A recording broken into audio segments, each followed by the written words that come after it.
नमस्कार दोस्तों, स्वागत है आपका हमारे चैनल पर। शुक्र अस्त एक ऐसा समय जब आसमान का सबसे चमकीला तारा और शुक्र ग्रह अपनी चमक खो देता है। क्या आपने कभी सोचा है कि जब शुक्र अस्त होते हैं तो शादियों से लेकर गृह प्रवेश तक सभी शुभ और मांगलिक कार्यों पर अचानक ब्रेक क्यों लग जाता है? आज हम इस रहस्य को जानेंगे। सबसे पहले समझते हैं कि शुक्र अस्त होता क्या है।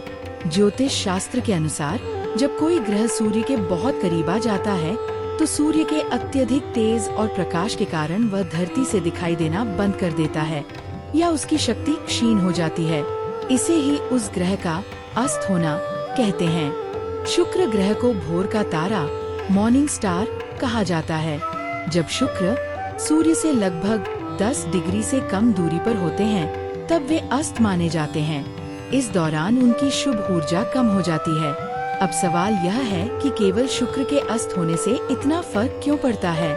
शुक्र ग्रह, जिसे हम दैत्यों के गुरु शुक्राचार्य के नाम से भी जानते हैं, ज्योतिष में कई महत्वपूर्ण चीजों के कारक हैं। यह प्रेम संबंध, आकर्षण और विशेष रूप से दाम्पत्य सुख और विवाह का मुख्य कारक है। भौतिक सुख सुविधाएं, धन, ऐश्वर्य, विलासिता, आभूषण, सुंदर वस्त्र, वाहन और सभी प्रकार के भौतिक सुख शुक्र की कृपा से ही मिलते हैं। कला, संगीत, सौंदर्य, फैशन और रचनात्मकता पर भी शुक्र का सीधा प्रभाव होता है। जब सुख सुविधा, प्रेम और विवाह का कारक ग्रह ही अस्त हो जाए तो इन क्षेत्रों से जुड़े कार्यों में शुभ फल की उम्मीद कैसे की जा सकती है? शुक्र अस्त के दौरान ज्योतिषीय मान्यता के अनुसार निम्नलिखित मांगलिक कार्य बिल्कुल नहीं करने चाहिए। विवाह और सगाई, मैरिज एंगेजमेंट, यह सबसे बड़ा निषेध है।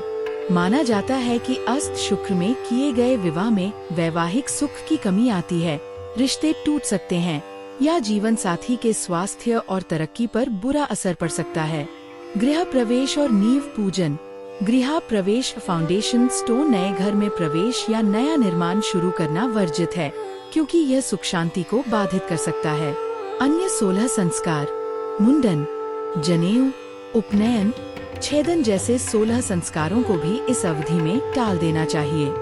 व्यावसायिक शुरुआत, न्यू वेंचर्स, कोई बड़ा नया व्यवसाय, दुकान या नया व्यापारिक निवेश शुरू करने से बचना चाहिए।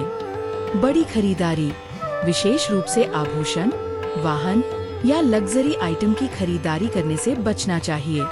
लेकिन इसका मतलब यह नहीं है कि सभी काम रुक जाएंगे। कुछ कर्म ऐसे हैं जिन पर शुक्र अस्त का कोई प्रभाव नहीं पड़ता।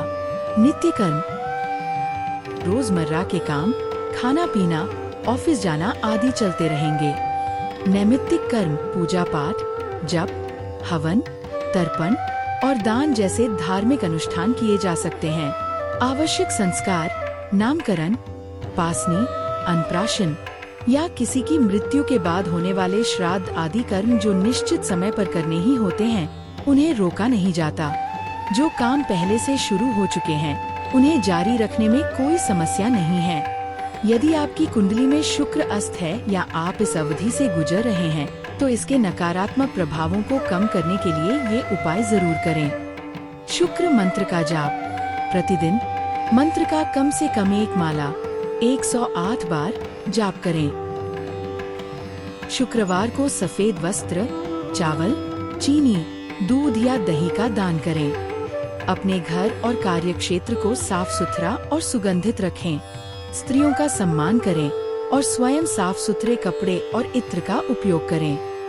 तो दोस्तों, शुक्र अस्त सिर्फ एक खगोलीय घटना नहीं है, बल्कि ज्योतिष में ये जीवन के सुख, सौंदर्य और वैवाहिक मामलों पर बड़ा प्रभाव डालता है। इसलिए इस अवधि में धैर्य रखें और मांगलिक कार्यों को टाल दें। ये जानकारी आपको कैसी लगी? हमें कमेंट करके जरूर बताएं।